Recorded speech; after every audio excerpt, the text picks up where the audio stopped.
저희가 오늘은 아담의 창조에 대해서 같이 말씀을 볼 건데요. 창세기 2장 7절 말씀 같이 한번 읽어볼까요?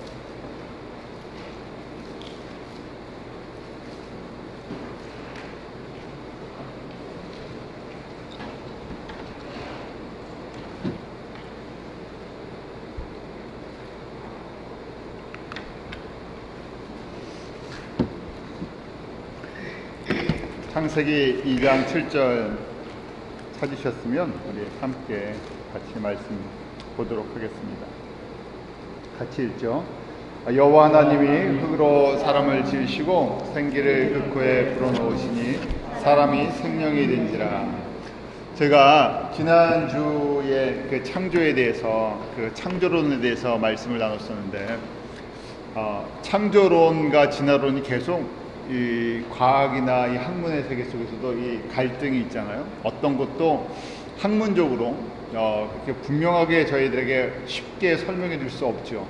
특별히 이제 사람이 창조가 된 거에 대해서 창세기 1장에 보면 하나님께서 1장 26절, 27절에 이렇게 되어 있죠.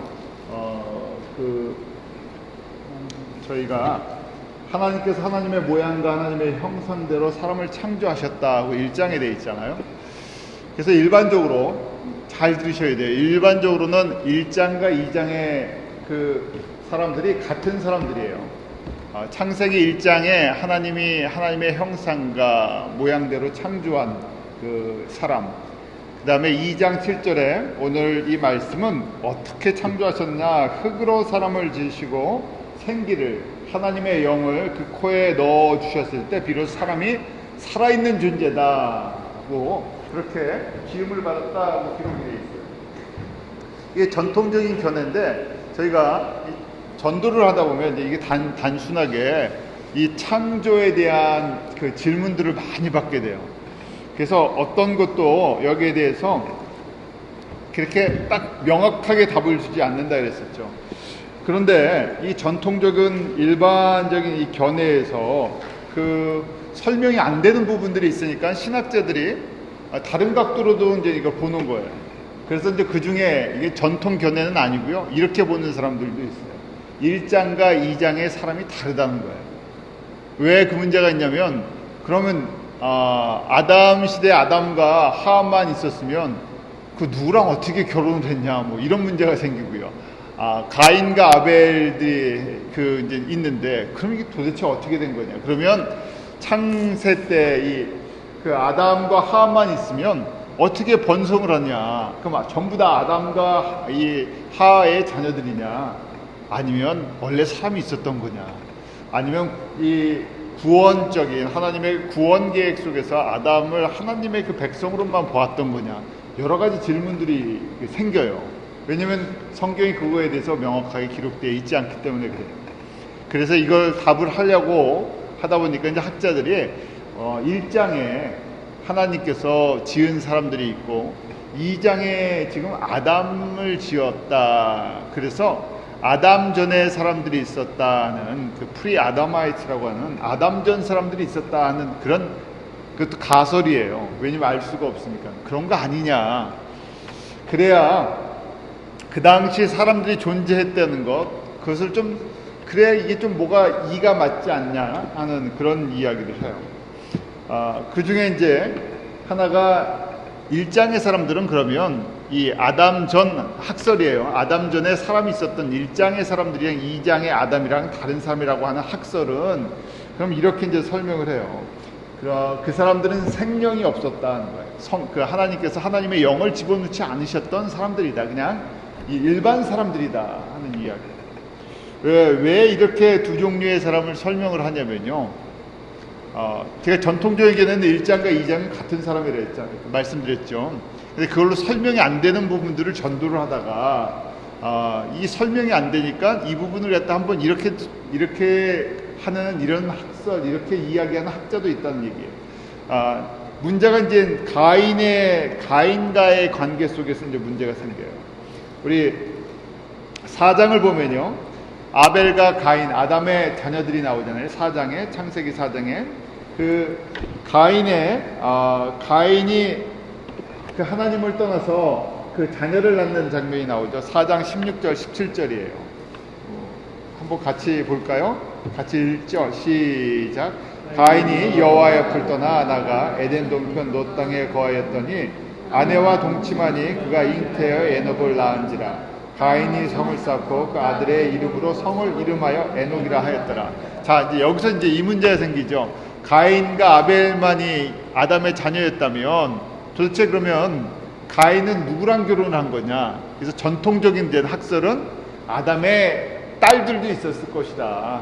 아담이 오래 살았잖아요. 900년이 넘게 거의 1000년 가까이 살았으니까 딸들도 낳았을 테니까 뭐 저희가 근친상간이라 해서 어떻게 아들이랑 딸이랑 결혼하냐. 근데 사람이 없었기 때문에 그렇게 한 거 아니냐 하는 것이 이제 전통적인 이야기예요. 그런데 저희가 이제 아담 전 1장의 사람과 2장의 사람이 다르다 그러면 가인이 결혼한 사람은 아담의 자녀가 아니라 원래 있었던 그 1장에 창조되었던 그런 그냥 일반 사람들 아니냐. 하나님의 백성이 있었고 하나님의 백성이 아닌 일반 사람들이 있었다. 아담의 자손이 있고 아담의 자손이 아닌 사람들이 있었다. 그러면 이제 이 문제가 해결이 되죠. 아, 가인은 아담의 자손이 아닌 아담 족보가 아닌 그냥 일장에 그 당시에 있었던 사람들, 일장에 있던 사람들 중에서 한 사람을 만나서 결혼해서 자녀를 낳고 성을 쌓고 도시를 만들어 한 부족의 장이 된 거 아니냐, 그렇게 이제 보는 거예요. 여기까지 이해하시죠? 자, 그 다음에 또 한 가지 이제 문제가 있어요. 이 성경을 좀 이해하려고 하다 보니까 이렇게 학자들이 이쪽으로 이제 생각하는 거예요. 6장에 나오면요, 노아 때의 이야기가 있어요. 저희가 잘 아는 노아 때 사람들이 많이 번성하기 시작하죠. 창세기 6장 1절부터 3절까지 내용을 한번 볼까요? 자, 창세기 6장에 보면 사람들이 많이 번성하는데 그 땅에 이제 같이 읽어보죠. 6장 1절부터 3절이요. 시작. 사람이 땅 위에 번성하기 시작할 때 그들에게서 딸들이 나니 하나님의 아들들이 사람의 딸들의 아름다움을 보고 자기들의 좋아하는 모든 자로 아내를 삼는지라. 여호와께서 가라사대 나의 신이 영원히 사람과 함께하지 아니하리니 이는 그들이 육체가 됨이라. 그러나 그들의 날은 120년 되리라 하시니라. 자, 창세기 이제 6장에 보면요, 사람들이 많이 번성했다고 돼 있죠. 자, 노아 때니까요, 아담 이후에 노아까지 약 1000년의 시간이 걸려요. 1000년 동안 사람들이 많이 퍼지기 시작했어요. 그런데 저희가 4장에 본 것처럼 가인의 후손들이 있고 5장에 보면 아담이 또 아들을 낳죠. 셋이라고 해서 셋의 자녀들이 있어요. 그래서 일반적으로 이 6장에 보면 이 하나님의 아들들이라고 하는 이 사람들이 나오는데 그것은 아담의 후손들이다 하는 것이에요. 아담의 후손들. 하나님의 영을 가진 하나님의 자녀들. 그러면 사람의 이 딸들은 도대체 누구를 얘기하는 거냐 하는 거예요. 사람의 딸들. 그러면 이 사람의 딸들은 하나님의 구원 계획이 없는 사람들의 자녀들이다. 저게 일반적인 전통적인 견해 그런 거예요. 하나님의 자녀가 아닌 사람들. 그러면 어디서 이 사람들은 도대체 나타난 거냐 하는 거예요. 이 사람들은 도대체 그러면 아담의 후손이라 그러면 다 하나님의 자녀들인데 아담의 후손들 중에서 하나님의 아들, 사람의 딸들 분명하게 구별을 하니까 이 사람의 딸들은 도대체 그러면 출처가 어디서 근거를 갖고 있는 거냐 하는 질문을 갖게 돼요. 그러다 보니까 저희가 이 사람의 딸들이 그 가인의 아내처럼 그 당시 그 1장에 창조되었던 창세기 1장에 창조됐던 일반 사람들, 그냥 일반 사람들인데 하나님이 택하지 않은 그냥 일반 사람들에 대한 이야기인가 하고 그렇게 한번 생각해 보는 거예요. 왜냐하면 성경이 거기에 대한 이야기를 기록하지 않기 때문에 그래요. 그렇지만 그렇게 지금 구별되잖아요. 지금 아담의 분명히 자녀들이 있었을 건데 아담의 자녀 중에 셋만 딱 하나님의 백성으로 하나님의 자녀로 딱 구별돼요. 그 다음에 셋의 계보를 따라서 노아가 태어났는데 노아 당시에 노아의 가족들 말고 다른 사람들이 이미 땅에 많이 번성하고 있었어요. 그리고 6장의 설명을 보면 거기에 4절에 이렇게 되어 있죠. 6장 4절에 당시에 땅에 네피림이 있었고 그 후에도 하나님의 아들들이 사람의 딸들을 취하여 자식을 낳았으니 그들이 용사라 고대의 유명한 사람이었더라. 그러니까 지금 하나님의 아들들이랑 사람의 딸들이랑 결혼해서 자녀들을 낳는데 그 중에 용맹한 그 용사들이 나와서 그 땅을 다스렸던 것을 보게 돼요. 그래서 저희가 그냥 쉽게 생각하면 아담 부족이 아닌 사람들 이렇게 일반적으로 그렇게 생각되잖아요. 하나님께서 아담이라고 택한 아담 부족이 지금 있는데 아담 부족의 사람들은 하나님을 섬기는 하나님의 아들들이고, 그 다음 저희가 옛날 그 고대 영화들 보면 부족이 다른 그 사람의 하나님을 알지 못하고 하나님을 섬기지 않는 부족의 그 딸들이랑 그렇게 해서 이 신앙이 섞여갖고요. 신앙이 없으니까 이게 같이 결혼을 해서 그러다 보니까 하나님을 믿지 않는 다른 사람들이 많이 번성을 했구나. 이게 저희가 그렇게 그냥 저희가 알고 있는 역사적인 어떤 그 추론을 가지고 생각된 이런 내용인가 하고 생각할 수가 있어요. 그러다 보니까 저희가 똑같은 문제죠. 그러면 1장과 2장의 사람이 같이 하는 건가? 같은 사람들인데 하나님께서 선별적으로 구별해서 이렇게 기록하는 것인가? 저희가 이제 전도를 하다, 이게 목적이요. 저희가 이제 전도를 하고 이 1장과 2장, 1장부터 6장까지 성경을 같이 나누다 보면 이런 질문들을 받게 돼 있어요. 그래서 전통적인 견해, 여기 제가 전통적인 견해를 갖다 무시하는 것이 아니라 전통적인 견해가 정확한, 저희가 일반적으로 갖고 있는 거예요. 크게 그래야 실수하지 않죠. 제가 그럼 저는 이걸 어떻게 생각하냐, 이것도 저희도 그렇게 말하는 학자들이 있는데 그 부분이 그 부분이 어떤 도움을 주냐, 그 당시에 그러면 사람의 이 딸들이라는 이 부류가 결국 창세기 1장에 그렇게 창조된 사람들 아닌가 하는 생각을 한번 해볼 수 있다는 얘기예요. 일반적으로는 그렇지 않다 그러지만요. 저희가 이 1장부터 6장까지가 명확하게 설명이 되지 않기 때문에 조금 정리가 되시겠어요? 더 깊게 하면요, 더 혼돈스러워요.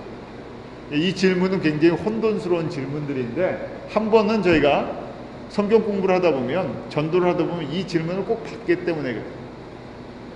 그래서 여기까지만 한번 그냥 생각해 보시는 거예요. 사람의 딸들이라는 것은 그 당시에 하나님을 믿지 않았던, 하나님이 택하지 않은 사람들의 그런 자녀들이었구나. 하나님의 아들들이라고 하는 것은 지금 하나님께서 하나님의 구원을 이루어 나가시는 하나님의 족보죠. 아담과 셋과 그 이후에 10대 손인 노아까지.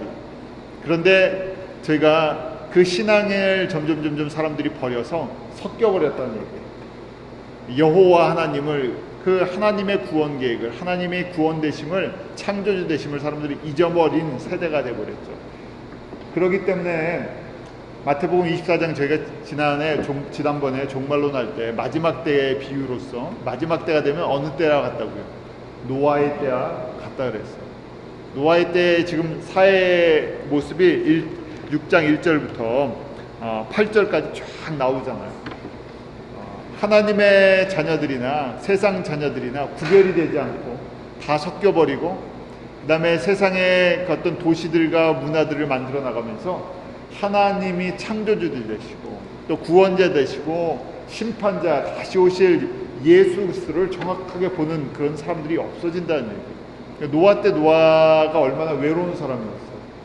혼자 하나님에 대한 하나님의 이 땅에 대한 심판을 외치지만 듣는 사람이 없었죠. 노아의 가정 외에. 자, 노아의 가정도 마찬가지예요. 노아의 가정도 8명이죠. 노아 부부, 그 다음에 세 아들들이 있었고요. 세 아들들이 결혼을 해서 아내들이 있었으니까 8명이에요. 여기 또 질문이 나오죠. 그러면 홍수 심판 이후에 이 8명만 남았는데 8명이 지금 이렇게 쫙 퍼진 겁니까? 저희는 그냥 성경적으로 그렇게 알고만 있어요. 왜냐면 진화론자는 이거 절대 안 믿죠. 그럼 진화론은 다 맞냐? 진화론도 하나의 제가 학설이라 그랬어요. 저희가 아담 이후부터 시간의 개념이 있었기 때문에 저희가 일반적으로 저희가 보수적인 성경적인 그 역사관을 보면 지금 그 아담 이후부터의 지금의 역사가 6,000년이다 이렇게 생각을 하는 거예요. 진화론자나 학계에서는 그건 말도 안 되는 소리다 하지만 그러면 다 사람들이 그걸 믿냐? 그렇지 않아요. 그래서 제가 지난주에 창조과학회에 대해 말씀드렸죠. 우리 크리스천들이 창조과학회는 정확하게 그렇게 믿어요. 그러면 그 사람들이 배경이 뭐냐? 과학을 하는 학문을 하는 사람들인데 학문이 반으로 쫙 나눠져 있다는 얘기예요. 어떤 것도 증명을 할 수 없기 때문에 정확하게 진짜다 할 수 있는 것이 없기 때문에 그래요. 그러니까 성경학자들도 이 부분을 설명해 주는데 어떤 증거가 남아 있는 게 아니니까 그렇게 한번 생각해 볼 수 있지 않을까 하고 말씀을 드립니다. 자, 여기까지는 왜냐면 1장부터 6장까지의 내용은요, 모세를 통해서 우리에게 모세 오경 중에 처음에 창세기 앞부분이에요. 하나님께서 성령을 통해서 모세에게 가르쳐 주신 부분이 계시된 부분이죠. 영감을 주신 부분이. 그래서 그냥 이대로 그냥 받아들이는 것이 큰 문제가 없기 때문에 이렇게 말씀을 드렸습니다. 오늘 두 번째 중요한 것인데요. 2장에 보면 2장 9절 한번 같이 볼까요? 선악을 알게 하는 나무를 동산 중앙에 두셨다. 에덴 동산에 그렇게 만들어 두셨어요. 제일 많이 나오는 성경 공부를 하면서 제일 많이 나오는 질문 중에 하나가 선악을 알게 하는 나무예요. 창세기를 보세요. 자, 2장 9절 같이 읽어보겠습니다. 여호와 하나님이 그 땅에서 보기 아름답고 먹기엔 좋은 나게 하시니 동산 가운데에는 생명나무와 선악을 알게 하는 나무. 자, 에덴 동산 중앙에요. 하나님께서 그 아담과 하와를 창조하신 후에 나무를 특별한 나무예요. 나무가 많았죠. 과실도 많았고요. 먹을 것도 많았고 다 먹어도 괜찮은데 동산 중앙에 특별한 나무가 있는데 첫 번째가 생명나무예요. 생명나무, 그러니까 아담과 하와는 영원한 존재로 만들어졌어요. 그 코에 생기를 집어넣어 주시면서 영원한 존재로, 죽지 않는 존재로 생명나무의 가시를 먹게 되어 있는데 단 먹지 말아야 할 나무가 딱 하나 있죠. 그것이 선악을 알게 하는 나무예요. 저희가 선악을 알게 하는 나무를 갖다가 선악과 이렇게 얘기하는데 선악과보다 선악을 알게 하는 나무예요. 그 이름이 좀 특별하죠. 이 나무는 이름처럼은요, 이 나무의 기능은요, 선악을 알게 해준다는 거예요. 선악을 알게 해주는 것이 이 나무의 기능이에요. 먹는 것이 아니라. 그럼 이 나무를 왜 여기다 두셨냐 하는 거예요. 두시면서 명령하신 것이 있죠. 2장 16절 17절 말씀인데요. 한번 같이 읽겠습니다. 시작. 여호와 하나님이 그 사람에게 명하여 가라사대 동산 각종 나무의 실과는 내가 임의로 먹되 선악을 알게 하는 나무의 실과는 먹지 말라. 내가 먹는 날에는 정령 죽으리라 하시니라. 이 나무는 이 열매를 먹으면요 정령 죽는다 그랬어요. 관계가 깨어지는 거예요. 죽는다는 것은 단순하게 그냥 육신의 생명이 떠나가는 것이 아니라 하나 창조주와 피조물의 관계가 깨어지는 것이에요. 그럼 저희가 이 선악을 알게 하는 나무의 기능을 저희가 정리해 볼 수 있어요. 첫 번째 이 선악을 알게 하는 나무의 기능은요, 이 나무를 보면서요 뭘 기억하겠어요? 창조주 하나님을 꼭 기억하는 거예요. 그냥 마치 그냥 동산에서 살다가 아무 생각 없이 살다가도 이 나무를 보면 정신이 번쩍 드는 거예요. 내가 누군지를 아는 거예요. 내가 누구라고요? 하나님의 창조하신 피조물이라는 거예요. 하나님의 모양과 형상대로 지음받은 하나님의 피조물이고, 이 나무를 볼 때 창조주를 정확하게 기억합니다. 저희가 신앙생활 하면서요 매일 하나님의 살아계심을 저희가 인식하며 살아야 되는데 그게 쉽지 않잖아요. 아침에 눈을 뜨면서 창조주 하나님, 우리 주 예수 그리스도께서 나에게 생명을 주시고 오늘 하루도 시작하게 하시고 순간 우리가 호흡하는 순간마다 내가 창조주 하나님의 도우심 속에 이렇게 살아갑니다 하면 찬양을 해야 하는데 저희가 그렇지 않잖아요. 그렇게 기도하고 나서 돌아서면 또 잊어버리잖아요. 그런데 이 이 에덴 동산의 가장 중요한 것, 질서는 뭐 창조 질서를 유지시키는 것, 이것이 바로 이 나무의 기능이에요. 선악을 알게 하는 나무는 바로 선악의 기준이 여호와 하나님이신 것, 창조주신 것. 그 다음에 그분을 볼 때 우리가 영적으로 눈이 활짝 떠지는 것, 밝아지는 것, 잠이 깨는 것처럼 영적으로 환해져요. 마치 저희가 처음에 들어오면, 이 룸에 들어오면 캄캄하다 불을 켜면 환하잖아요. 선악을 알게 하는 나무가 있는 한 어디가 환하다고요? 에덴 동산의 영적인 상태가 이 불빛보다 더 환하다는 거예요. 어둠이 숨을 공간이 없고요. 어둠이 드러나요. 그러니까 선과 악을 볼 수 있게 만들어준다는 거예요. 그것 자체가 마치 등불과 같은 역할입니다. 그러니까 저희가 등이 있으면 금세 어둠과 빛을 구별하면서요, 저희가 빛 가운데 있으니까 어둠이 어떤 존재인지를 알죠. 왜냐하면 에덴 동산을 지으셨을 때 이 안에 어떤 존재도 있어요. 성령님도 우리와 함께 하셨지만 어떤 존재도 에덴에 있었어요. 악령도 마귀도 같이 있었죠. 그런데 저희 같으면 이제 이런 질문을 하죠. 왜 하나님이 마귀가 사람을 유혹할까, 아담을 유혹할까, 하와를 유혹할까 알면서 놔두셨습니까? 하는 거예요. 왜 놔두셨을까요? 예? 그 나쁜 놈을 왜 놔두셨어요? 아예 처음부터 하나님이신데 그냥 저 쓰레기통에 가둬버리시지. 영원한 무적에, 아니면 영원한 지옥에 그때 보내버리시면 하와가 유혹을 안 받을 텐데 왜 하와를 유혹할 걸 아시면서 사탄을 거기다 그냥 놔두셨냐 하는 거예요. 자유의지도 있었죠. 그래서 저희가 이게 답이에요. 선악을 알게 하는 나무가 답이에요. 왜냐하면 선악을 알게 하는 나무를 볼 때 이 마귀나 어둠의 권세는 우리에게, 하나님의 자녀들에게 피해를 줄 수가 없는 거예요. 위험 대상이 되질 않아요. 마치 불이 꺼졌을 때는 저희 캄캄하니까 보지를 못하니까 이 안에 뭐가 있는지 몰라서 넘어지기도 하고 뭐 맞기도 하고 쓰러지기도 하죠. 근데 빛이 있으면 환하면요, 낮에는 저희가 이 어두운 것 때문에 문제가 되지 않죠. 어둠이 있어도.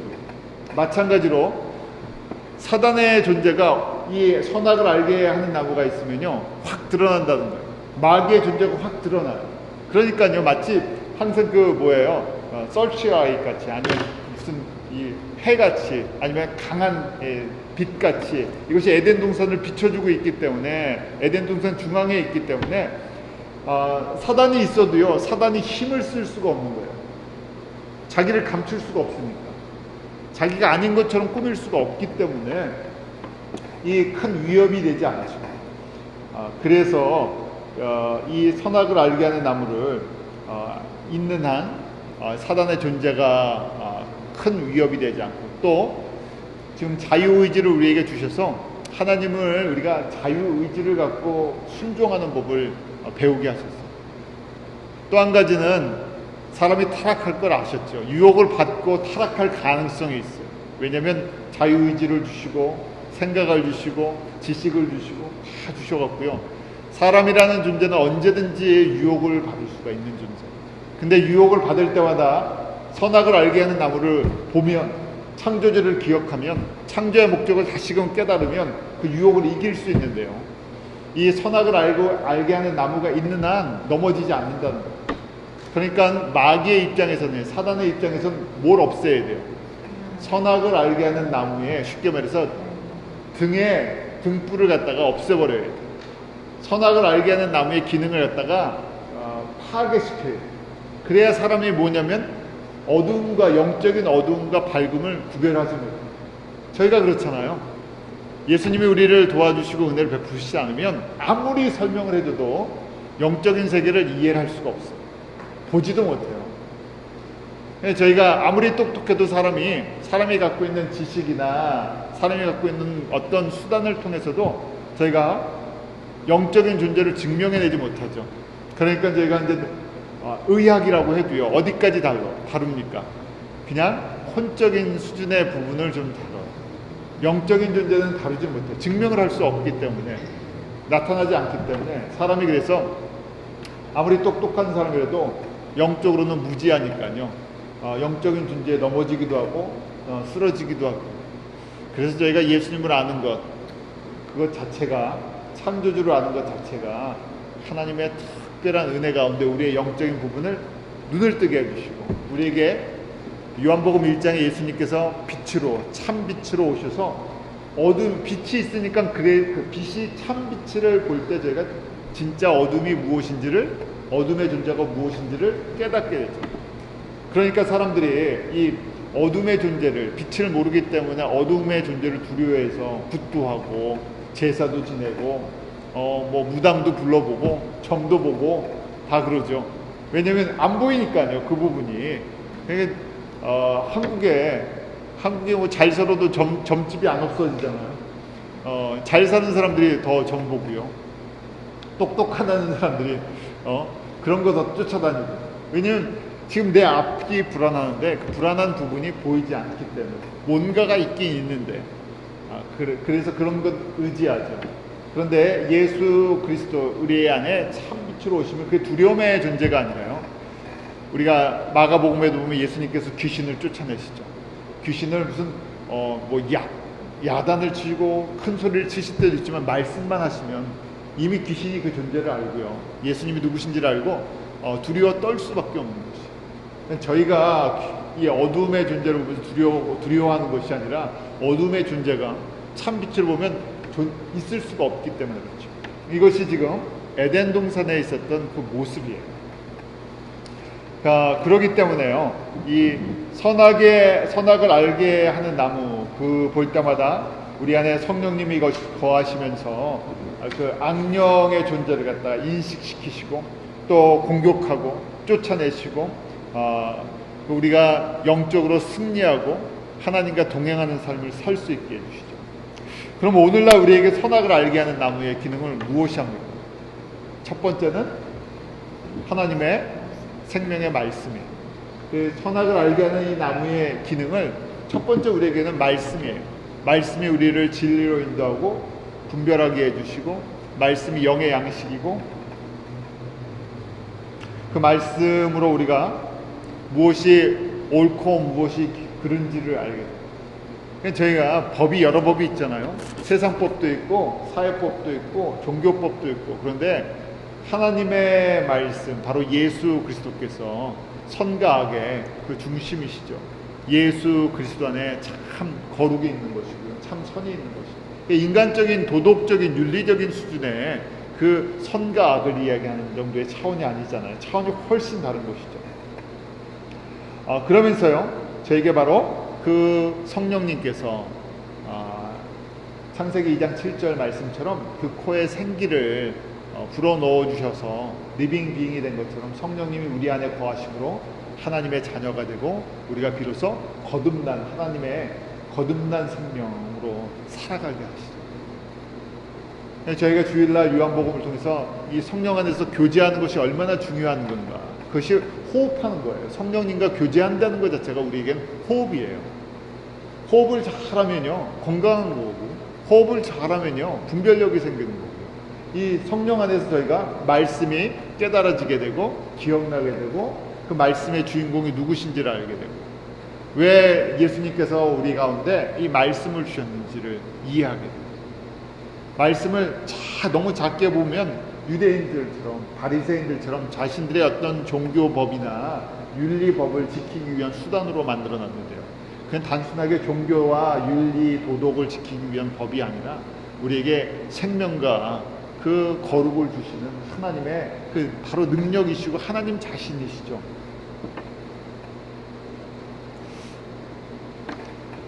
저희가 그러기에 끊임없이 주야로 말씀을 묵상한다, 주야로 우리가 24시간 영적으로 깨어 기도한다, 호흡한다 하는 것이 얼마나 중요한지.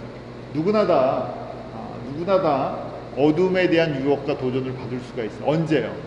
빛이 우리 가운데 존재 약해질 때, 우리가 뭘 보지 않을 때요.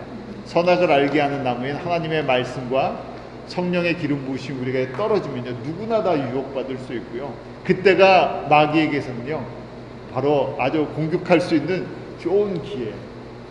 그러니까 저희가 항상 언제 시험이 오냐면요, 복잡할 때, 혼란할 때, 그때가 저희한테 약해지죠. 왜냐하면 말씀 보면서 깨어 기도하고 내가 항상 성령님과 교제하면요, 마귀가 틈탈 시간이 없는데 우리가 뭐 여러 가지 일로 분주해지고 병들고 바빠지고 뭐 다른 거에 집중하다 보면 우리가 어떤 현상이 일어나면 우리 안에 이 영적인 이 무장이 해제되는 것처럼 우리가 무기를 버리는 거예요. 그래서 에베소서 6장에 하나님의 전신갑주를 입으라 하면서요, 우리에게 그 말씀의 검, 그게 성령의 검인 것을 가르쳐 주시죠. 자, 사단의 전략은요, 사단의 계계는 가장 원하는 것은 어떻게 하면 이 선악을 알게 하는 나무의 기능을 파괴시키는 건가. 그래서 그걸 하기 위해서요, 첫 번째 뱀을 사용하기로 했어요. 자, 뱀에 대한 이야기가 창세기 3장에 나오죠. 뱀이 사탄입니까? 예수도 되고 노도 돼요. 뱀 자체는 피조물이죠. 이 3장을 한번 볼까요? 자, 3장 1절 뱀에 대한 이야기예요. 3장 1절 같이 읽습니다. 시작. 여호와 하나님의 지으신 들짐승 중에 뱀이 가장 간교하더라. 뱀이 여자에게 물어가로되 하나님이 참으로 너희들어 동산 모든 나무의 실과를 먹지 말라 하시더냐. 자, 뱀은요 하나님의 피조물 중에 하나예요. 뱀 자체가 처음부터 마귀였습니까? 아니었습니까? 아니에요. 사단 아니에요. 뱀도 그냥 하나의 짐승으로 창조되는 것이에요. 그런데 특징이 있어요. 뱀의 이제 혼의 구조 속에서요, 뱀이 어떻다고요? 가장 간교하다. 저희 간교하다 그러면 좋은 의미로 들립니까? 안 좋은 의미로 들립니까? 안 좋은 의미로 들려요. 그런데 원래 뜻이 이제 크래프트라고 되어 있는데요, 그 뜻 자체는 이렇게 나쁜 의미는 아니에요. 간교하다의 원래 이 뱀이 갖고 있는 그 성품인데요, 머리가 좋다, 지혜롭다, 사리 판단이, 상황 판단이 분명하다. 그것이 원래의 뜻이에요. 뱀은 다른 피조물에 비해서요 아주 영리했던 거고요, 사리 판단이 분명했었던 거고, 그 다음에 지혜로웠던 거고, 머리가 아주 좋았던, 스마트했던 거예요. 그런데 그러니까 저희가 성품이 다 다르다 그랬잖아요. 혼의 구조가, 사람도 다 혼의 구조가 다르잖아요. 같은 설교를 들어도요, 같이 성경 공부를 해도 받아들이는 분량들이 다 틀리고요, 소화하는 부분들이 다 틀려요. 그래서 저희가 동물 가지고요 표현할 때 곰은 뭐라고 얘기합니까? 곰은 미련하다 그래요. 곰이 진짜 미련한지 안 미련한지 모르겠어요. 곰이 그렇게 미련한 것 같지는 않은데 그 곰의 생태계를 보면 미련한 건지, 덩치나 저희가 이제 그런 걸 보면서 곰은 미련하다 그러고요. 또 뭐 있습니까? 여우는 정말 여우 같다 그래요. 얕다 그러죠. 아주 얕다 그래요. 그 다음에 또 어떤 것들이 있어요. 돼지는 미련하다, 먹는 것만 밝힌다 그러는데, 돼지가, 제가 어떤 자료를 보니까 돼지가 IQ가 굉장히 좋대요. 개 못지않게 돼지가 IQ가 좋다 그러는데, 먹는 거에 집중하니까 저희가 이렇게 보일 때 그런 것들이 있어요. 그래서 그냥 먹고 미련하면 뭐 돼지 같다. 그 다음에 안 하고 하면 뭐 곰 같다, 뭐 고양이 같다, 개 같다, 뭐 여러 가지. 개는 좀 충성스러운 게 있잖아요. 근데 뱀의 특징은요, 이 뱀이라는 존재의 특징은 굉장히 영리했고, 그 다음에 어떤 피조물보다도 더 지혜로웠다고 되어 있어요. 그래서 저희가 이제 사단이에요. 사단은 원래 천사장이라 그랬었죠. 영적인 존재 중에서 아주 높은 존재. 영적인 존재는요, 이 차원의 법칙인데 자기보다 낮은 차원에 들어갈 수가 있고 조종을 할 수가 있어요. 마치 귀신 들렸다 그러잖아요. 귀신이 들어가고 조종을 하는 것처럼 이 사단이 이 피조물들 중에서 자기보다 낮은 것들을 갖고 움직일 수가 있어요. 그래서 자기가 이 여자를 유혹해서 선악을 알게 하는 나무의 기능을 파괴시키기 위해서 가장 지혜로웠던 뱀을 쓴 거예요. 뱀에 들어가갖고 뱀을 움직였죠. 뱀을 조종했어요. 그 뱀이랑 여자랑 이 이야기를 하는 이 장면이 나오죠. 그 중에 가장 핵심적인 부분을 들어요. 그럼 또 그런 질문을 해요. 왜 하하가 먼저 이 뱀이 왜 하하를 먼저 유혹하려고 했냐? 남자를 하지. 왜 여자의 어떤 특성, 여자의 어떤 성품이 있었기 때문에 그렇게 했죠. 보통 여자가 어떻기 때문에요. 남자가 좋게 얘기하면 남자가 좀 미련해서 그래요. 남자는 말귀를 좀 못 알아듣는 데가 있나 봐요. 근데 여자들이 눈치가 탁 빠르게 감수성이 뛰어나기 때문에. 그러니까 여자를 유혹했는데요. 왜냐면 이 여자를 유혹할 때 3장 이후에 말씀이 나오죠. 한번 그냥 전에도 한번 저희가 보았던 것이죠. 3장 말씀을 한번 그냥 같이 잠깐 볼까요? 3장 여자를 유혹할 때 2절부터 4절까지 같이 읽어보겠습니다. 시작. 여자가 뱀에게 말하되 동산 나무의 실과를 우리가 먹을 수 있으나 동산 중앙에 있는 나무의 실과는 하나님의 말씀에 너희는 먹지도 말고 만지지도 말라 너희가 죽을까 하노라 하셨느니라. 뱀이 여자에게 이르되 너희가 결코 죽지 아니하리라. 그러면서 유혹을 하죠. 먹는 날에는 어떻게 된다고요? 눈이 밝아 하나님같이 된다. 그 다음에 진짜 선악을 하는 하나님처럼 된다는 거예요. 그러니까 여자가 어때요? 6절에 나무를 본즉 먹음직도 하고 보암직도 하고 지혜롭고 탐스럽다. 왜냐면 이 이야기를 누가 하기 때문에? 뱀이 하기 때문에. 만약에 우리가 생각한 미련한 곰이 이야기했다 그러면요, 미련한 돼지가 게으른 돼지가 했다 그러면, 지저분한 돼지가, 만약 우리 편견에 그런 편견이 있어요. 돼지가 하면 너 배고파서 그런 소리 하는구나, 헛소리 하는구나 그러는 거예요. 너 이거 먹고 싶어서 그러지? 이거 바로 정신을 차릴 텐데, 가장 지혜로운 뱀이 지혜로운 이야기를 하는 거예요. 하나님처럼 된다. 선악을 진짜 알게 된다. 이걸 진짜 먹어야 진짜 하나님처럼 선악을 알게 된다. 그러니까 먹음직도 하고 보암직도 하고. 누가 이야기를 하기 때문에요? 지혜로운 자가 지혜로운 뱀이 이야기하기 때문에. 저희가 그렇잖아요. 저희도 병원 가면 누구 이야기 들어요? 의사요. 방송에서요, 어떤 사람이 나와서 이야기할 때 그쪽에 전문가가 아닌 사람이 나와서 이야기하면 안 들어요. 그런데 전문가가 나와서 뭐가 좋다 그러면 어떻게 돼요? 그건 들어요. 일단 틀리는지 맞는지 모르지만 왜 그 전문가가 이야기하니까요, 정말 그럴 것 같아요. 그래서 일단 믿어보죠. 저희가 그런 존재인데 그런 이야기를 누가 잘 믿어요? 여자들이 잘한대요.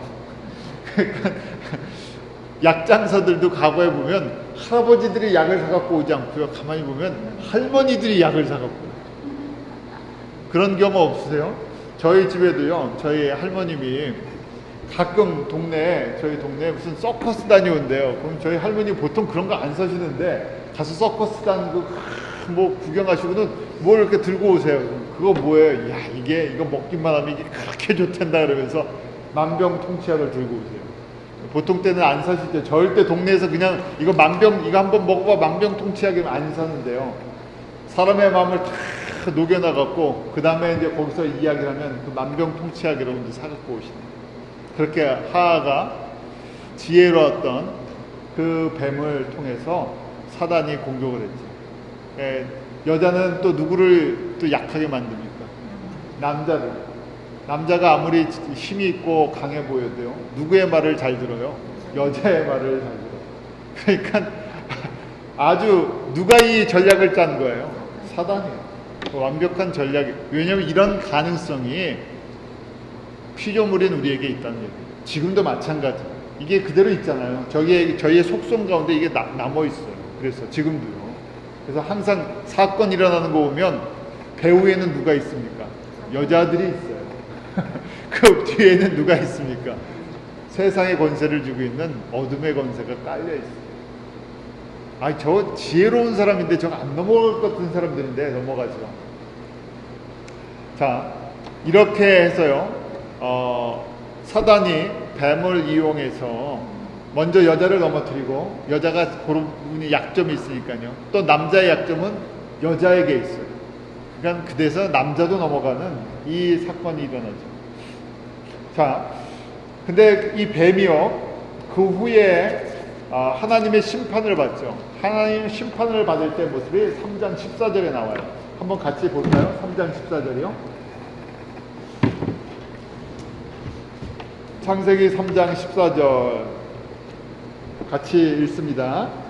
시작. 여호와 하나님이 뱀에게 이르시되 내가 이렇게 하였으니 내가 모든 육축과 들의 모든 짐승보다 더욱 저주를 받아 배로 다니고 종신토록 흙을 먹을지니라. 자, 이에 대한 죄의 결과 뱀은 어떻게 된다고요?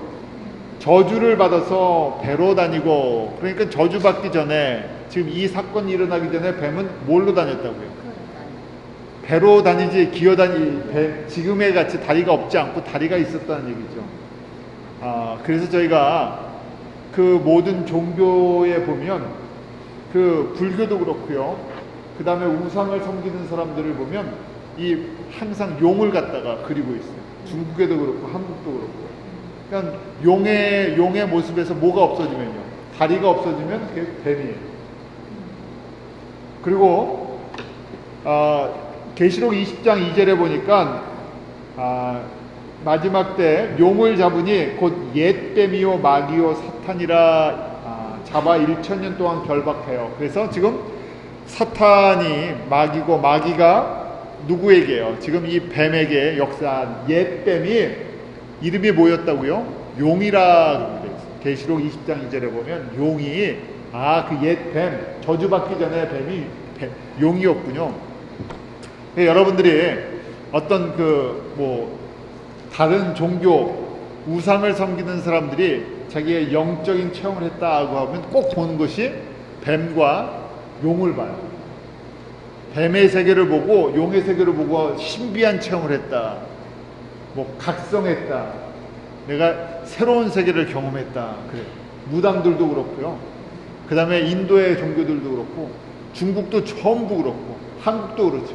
한국도 그래서 한국의 전설 속에 보면 다 용이에요. 용이라는 것이 결국 그 사람들이 잘못 본 게 아니고요, 거기까지 본 거예요. 어디까지요?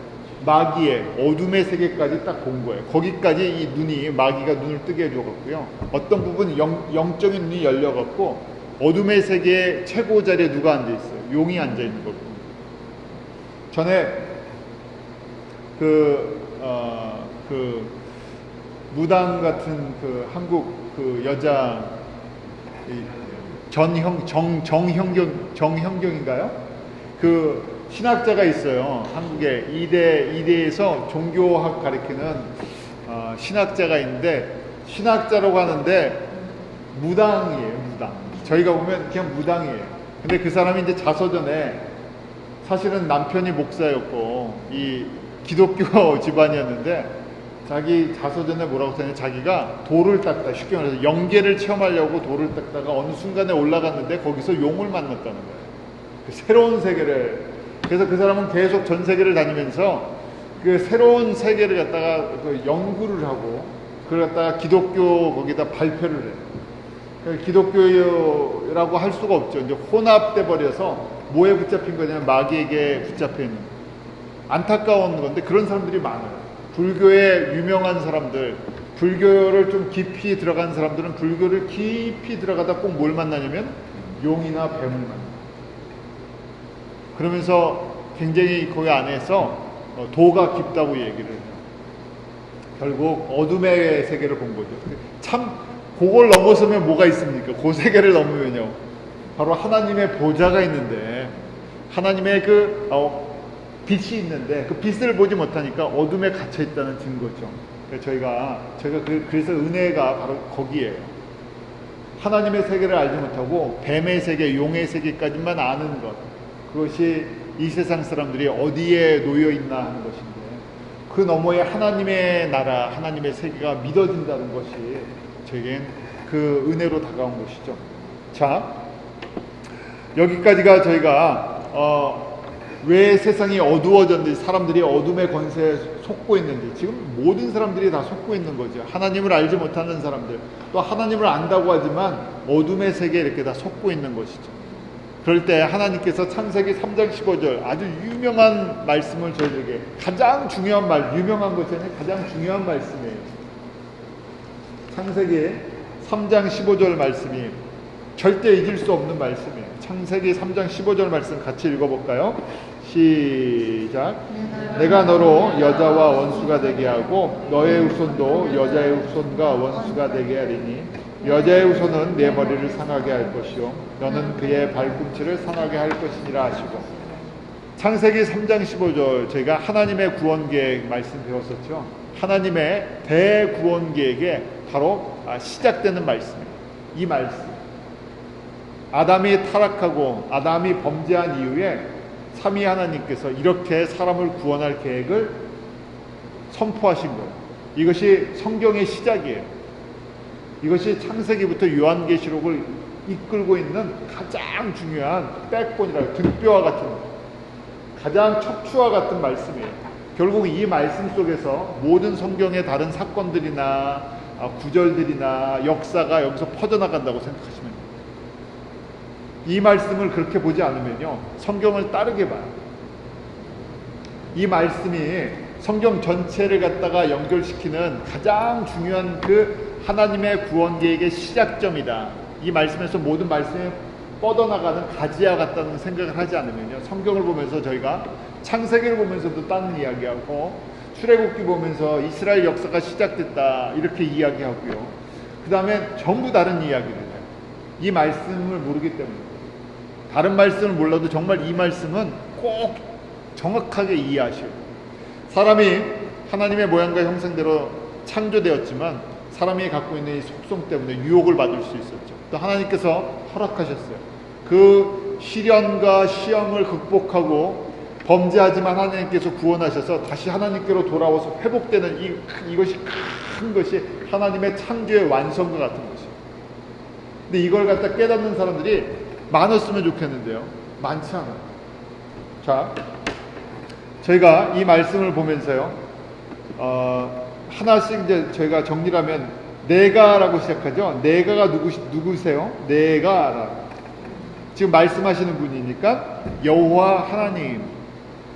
근데 여호와 하나님이 신약에 보니까 누구세요? 예수님이세요. 그러니까 예수님이 스스로 말씀하시는 거예요. 내가 너로 할 때 너는 누구예요? 지금 누구에게 이야기하는 거예요? 너로 여자의 원수가 되게, 여자와 원수가, 내가 너에게 그랬죠. 지금 예수님이 누구에게 말씀하시는 거예요? 뱀에게. 여기 문자적으로는 뱀이죠. 그 다음에 내용적으로 보면 사단이에요. 뱀에게 말씀하시기를, 사단에게 말씀하시기를 여자와 원수가 되게 하겠다. 뱀, 넌 여자와 원수가 된다. 근데 이 여자는 이 내용으로 보면 그냥 하와지만요, 여자라는 하라는 뜻이 라이프, 생명이라는 뜻이에요. 그러니까 나중에 이 여자는 결국 누구를 상징해 주냐면 생명으로 오시는 예수님이에요. 문자적으로는 하와지만 하가 라이프라는, 하와라는 뜻이 생명이라는 뜻이니까요, 나중에 예수님을 상징해 줘요. 자, 사단아, 너는 예수와 원수가 되는 거죠, 원래요. 그러니까 너의 후손도, 사단의 후손도, 마귀도 여자의 후손들, 아담의 후손을 통해서 오시는 여자의 후손이니까 누구예요? 예수님과 원수가 된다. 그 원수는 처음부터 원수였으니까요, 끝까지 원수라는 얘기예요. 그러니까 이건 뭐냐면 원수 갚는 이야기예요. 성경은 무슨 얘기인가? 내가 여호와인데 내가 언약할게. 너 지금 이렇게 해서 내가 만든 나를 닮은 이 피조물들을 이렇게 실현, 이렇게 공격해서 이렇게 망가진 것처럼 보이지만 내가 주체라는 거예요. 내가 다시 회복시켜 주는데 내가 너 원수를 갚겠다는 거예요. 너의 원수를 어떻게 갚냐?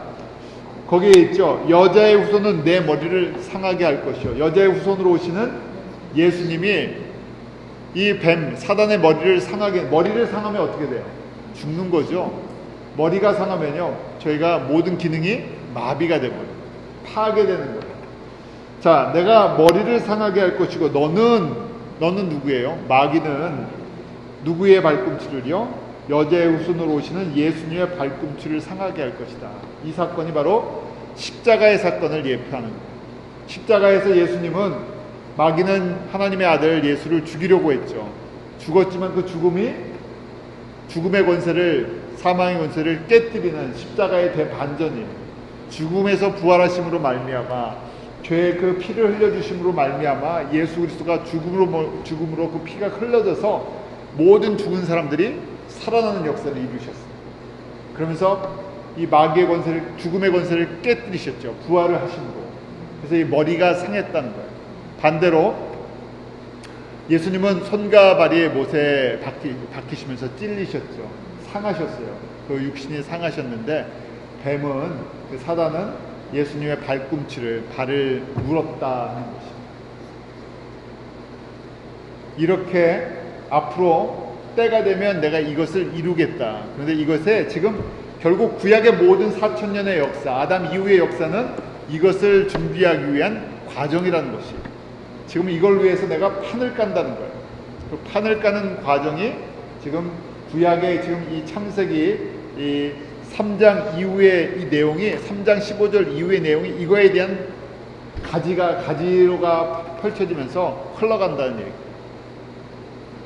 얘기예요. 여기에 초점을 맞추는 것이 영적으로 깨어있다는 거예요. 거기에 초점을 맞춰줘야지 저희가 뭘 보는 거예요? 선악을 알게 하는 나무를 보는 거예요. 이게 왜냐면 말씀의 핵심이기 때문에, 이것이 하나님의 대구원 계획이 말씀의 핵심이기 때문에. 그러니까 이거 얼마나 자주 보느냐가요, 저희가 영적으로 깨어나는 거예요. 저희가 뭘 보느냐에 따라서 우리 관심 있는 분야가 있잖아요.